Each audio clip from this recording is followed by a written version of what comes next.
Adani akkuma harar geedittu akkuma bitta sayittu ummati komando namaan gaafatinaati. Arrammoo ka ibsaa kun dhufnaan maalin ajandaan kun deebi. Naa deebisi Muniira annaa biraata ragaafiin qabu. Muniira ragaafiin qaba.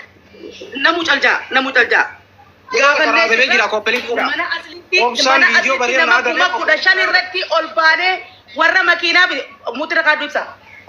Warra makiinaa bite guutuu wali qabne ani mataan kiyya mana ibsa mana asli irratti dhayine aboo gaajara keenya makiinaa san warkaa fuutanii ni galchineettanii eeysanii jenne asli nama jiru gaafii dhiyeessineef waan nuun jaan makiinaan chaarchii malee biyya keessatti hin dalaytu tasanii achuma gurgurreetii fi maallaqa silaa galchinuu sanitti daballee makiinaa chaarchii bituu fi aanaa nuun jaan tolee marabbaa inni dhiibne sadaffaa itti dachaane sajara keenya makiinaa chaarchiidhaa kaysanii bitan jettansa waan bitamne duba eeysa geessitanii yennaan maali makiinaa san sheenoo itammoo maalu gaggaafattanii gurbaan maallaqa harka fudhatee makiinaa manaan bitatee nuunjaan akkasi jalaafu. Okay, Muniira ammallee gaafii sii qaba sitti. Gaafii ajaa'ibaa kana sii qaba. Gaddaati maal jette? Afaan keetiin asirra dhuftee makiinaa nama irraa eeyinee dhabne nama gurguru dhabne akira 70,000 suudiitti gurgurree akkasii birrii ergineefi hin jenne afaan keetiin. Maali yoo san hindi gongorte moo maa akkana ettere? Na'am dhuga. Makiinaa nuti galchuu fi binne lakki makiinaa biyyarraa binnaa fi tana gurguraa maallaqa nu deebisaa nu kannaa hoggaa jaan.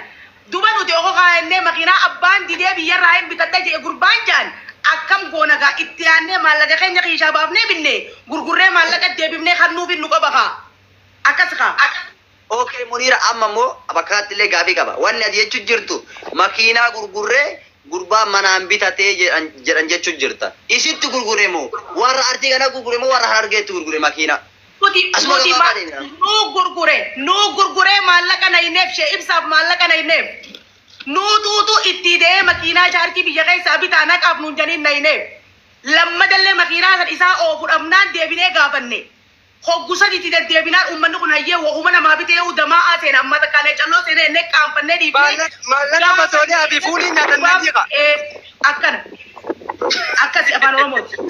Dhageeffati caala dubbii kana taasifamee rabbi si agarsiisu. Dhageeffati caala ila dhageeffati isinuma gurguree isinumatu birrii ishee ibsaa galchee fi ishee ibsaan birrii mungkin fasooliyaa nyaate mungkin manaan bitate uma isinillee quban qabden uma umman darbilee quban qabden. Rakkataadhaaf kenne wallaahi. Ragaa. Haa inni rakkataa kenne. Gargaarsa wayii keessatti kenne. Birrii nu bara ummata artii biran dhufne dila isuma argarti ummata artii biran dhufne ummatuma artii kana maa kumattan kana dhibu kana bara. Isin bira dhufe itti daballee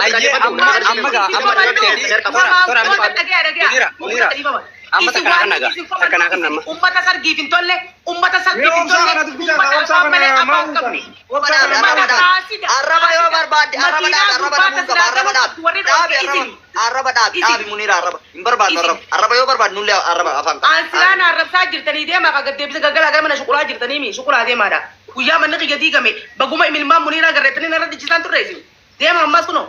Amma Koyko mana di jarre amma dhageeffadha amma soora dhageeffadha soora laali dubbatan gaamma sa'aatii akkamo kana ta'u jira obsa ni dubbattamoo ni dubbadhamee ta'e kuma takka dubbadheen muti qabadha laali obboleeyyan kiyya ta soora namaan ta'e dubbii kaasee galtee tara deebisuudhaaf deemu san irratti soora makiinaa isintu bitee isintu gurgureetti no nuti binneeti akkuma gartee ustaasa gartee baaba Kenya wajjin gartee binneefitti eega isaa binne innillee wajjin jira isaafillee bitamuu qabatteetu ijoolleen garuma takka barra afoosuma takka bitteefi wajjumaan galchuuf kaate achichi koominiitiin si koomandootaan jidda dhuftee galatoomaa obboleeyyan keenya eega bittaniif ulfaadhaadha nutu gartee irraa qaratee galchaa fi ulfaadhaa yaanii fuudhanii jidda geessan hamilanii haatii meeqachi ta'eeti ifaa maarree yaanii galchuu dadhabanii maallaqa galchanii san gartee waa dhabanii waan beekuun galchuu dadhabanii itti deebi'an.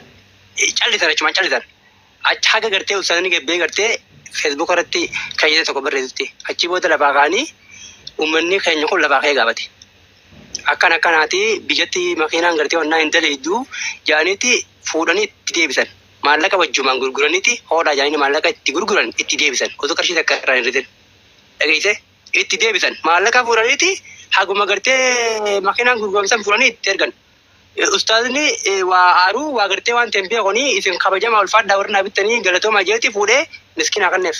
Ayyee yeroo kana uummanni as jirtan kuni mee eenyu balleessi warra gartee dhufee irraa fuudhee deemee galchuu dadhabee yookaan itti daanii fi achuma gurguranii maallaqa makiinaa biyyaa bituu fi dadhabee gartee uummata kana deemee kana balleesse moo uummatuma bitee fi akka itti galchan dadhabanii isaan itti deebi'anii fuudhanii gurguranii fi maallaqa isin itti bitte itti gurguramsan fuudhanii kananii fi hoodhaa jaanii bitaa jaanii itti kannan kanaa balleesse moo kantu balleesse. Lammaffaa irratti gaaffiin hin qabammaatanii namni nama miidiyaa kanarraa hedduu iyyaa jiru namicha amma jaalibsa reefu bituu baqaa'ee taa'oona.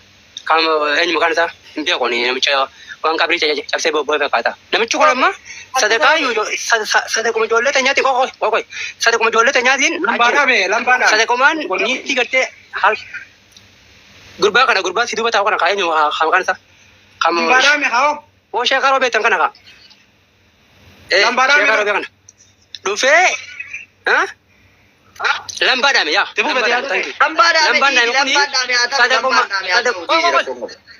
Ijoollee teenyaatiin obboleeyyan keenya ni beektan bari namni kun bari na harkaaf miti amma isin yaadni isin kaaftan na harkaaf gootanii no namni na harkaaf godhu miidiyaa tolbee iyyeetti maallaqa hagana fida nama kana goonaaf jaanii himan osoo nama tokkotti himin kun omniiraa fi kuulleen ni beekanii wajjin gartee kun horiyaa akka jiran osoo namni tokko hin dhagahin makiinaa reyaala 300 olii halkan lamatti makiinaa lama bitanii itti kannan amma lambaan gaata bite kuni gebbeeti jechuudha namichi shooqaa gartee kararra kaatee shooqarra nyaatu kun nama arrabsaa jechuun namichi gartee ijoolleen teenya biyyarraa fuutee hajjii fiddee galchitee jaartii itti fuutee mana itti keessee ilaa ammatti ijoollee teenyaatu mana kiraa irraa kabaraa jira. Kunu akkasii miti yaajuu sagalee tana waraabaddaati itti erga.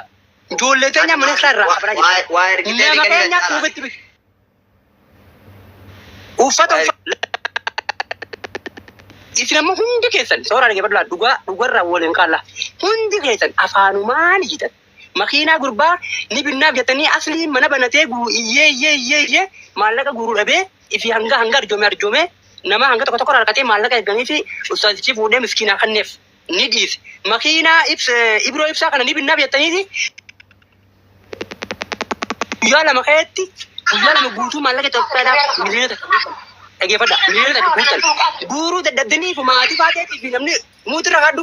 Jabbaatanii walafaan deebitanii amma immoo Oromoof sirbee Oromoof qabsaa'ee Oromoon ati hirmaattuu jaamaa jira bakka jirti. No ifiif eegaltan baxxaanii biturraa karaa gartee konkolaataa bitutti ol guddachuun bareeda yaanni makaaftan kun bareeda isin deeggarraa rabbi gartee galmaan isin haa gahuu jennu nuti himantan waan biraa komii Oromummaa komii irra kaaftii hin jiina itti tattaafadhaatii bitaa fi yoo maqaa gartee firraa buutu barbaadan yookaan ammoo maqaan keessan numa akkanumatti deemaa jechuudha.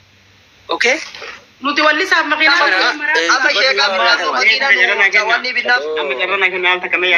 amma afaan keessan nurra oli qabadhaadhaati. Soora ugguramaatiis amma nurraa ugguramii sagalee ni dhagaamti anna bira halkan walakkaa waan taateef sagalee qaqqabadhee laal ibtu duraa soddaan bahaa jiran bakka reefuun talaasa nuti ol keessa jirraa beekadhaa. Nuti obboleeyyan sooraati kalatti miiraan hin deemini anamma haati mana kiyyaa taasisnu bira jirtu intala Arsiidhaati. Maal miidhamee maal dubbadde nama arrabseen? Boo na dhaggeeffadhuun siin jee hoggaa namni dhugaa laal nuti haatus gaafa makee laal amma waan biroo dhiisii gaafa Joohor Mahamad Suudii dhaqe ijoolleen argeedhaa maallaqa Suudiidhaa isin quban qabdan amma 285 warqii bitaniitti kannan takka ji. Aboo rabbiin sodaadha waan dur kennite irra deebitanii naasa'ina saree waan haqqi. Aboo gurbaa kan ta'e qabadhaa maali? Irraan gootanii. Wadda dhaggeeffadhu. Soora eegi gadi sirra baatee waan godhannamu. Aboo dhaggeeffadhu. Gaafa Joohor Mahamad biyya ta'ee gale magaalaa Awwadaa itatti hidhaatiitu miliyoona 10 jawwee keenya jaanii ilma sabaa jaanii fuudhanii kannaniif dhaggeeffadhu miliyoona 10 zeeroo sila bazzaa 11 miiliyoon qallaa dandaa'e masli waan heddummaa ta'e dooraalli miliyoona wanta maalli baalleen Itoophiyaadhaa miliyoonni 10 xiqqaas ittiin fakkaatiin taakka walillee olii goonaa beekadhu nuti ilmaan bareentumaati achi bira kuti la hillina tinnish ay kabdim ati sittin ulfaatu hoggaa deebitee jechuudha. Intalaas nu kan namarrinkaas nutti godhaa hoggaa jettu. Makiinaa reefu muniiraan dogongora takka dubbatte asna dura jirti siifiin hima.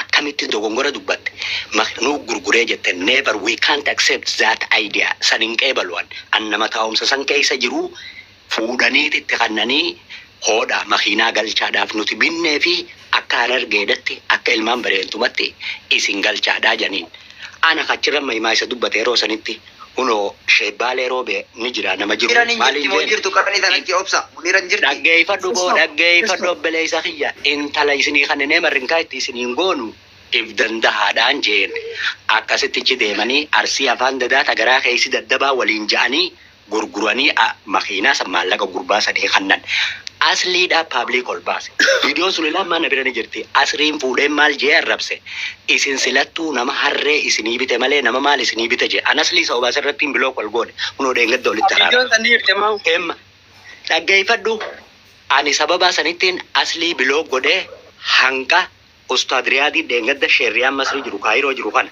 waliin nu araarse ijoolleen hundinuu ni beekanii jechuudha. Asirraa Birisbeen irraa Ankiwuslaandiin jira walitti nutti erganii waliin nu araarsanii bilook jalaa wal baafne sababa heetichi peesii daasan jecha badaasan ana arsii irrattis ta'e wallagga irrattis shawaa irrattis ta'e hin fedhu. Garuu arsiin salphina guddaa tokko keessa seentan. Salphinni keessa seentan akka obboleeyyan keenya maali? Osoo sheeyini miilaan lafa deemuu osoo sheeyitichi sun makiinaan sun citteetti haftee feesbuuka san irratti waan guddoo san barreessu sirbituu macaafni qulqulluunis quraanni rabbiitis jannatarraa uggureef makiina binna hoggaa jettan maal jechuu anaati mana kiyyaa hoggaa namni tokko waa'ee arsii irratti dooraala 100 kannu nagaafadhu dooraala 200 200 kan ni jeeni intalaarse arsoomni qorsooma kunoo na dhageessin mallee ka'iitii hodhoo deemiin jee akkasitti kannuu ture ammoo tanarratti zallaassi waarniingiin jee waraqaateetiin sii kannaan jeen sii kaasuu arsii keessaa illee ganda guddaadha. Ganda guddaa yoo jette guddaan rabbumaa ganda duulleedhaati. Yoo beekuu feetellee akkamitti waan kana irratti numan hirmaattuun jedhan.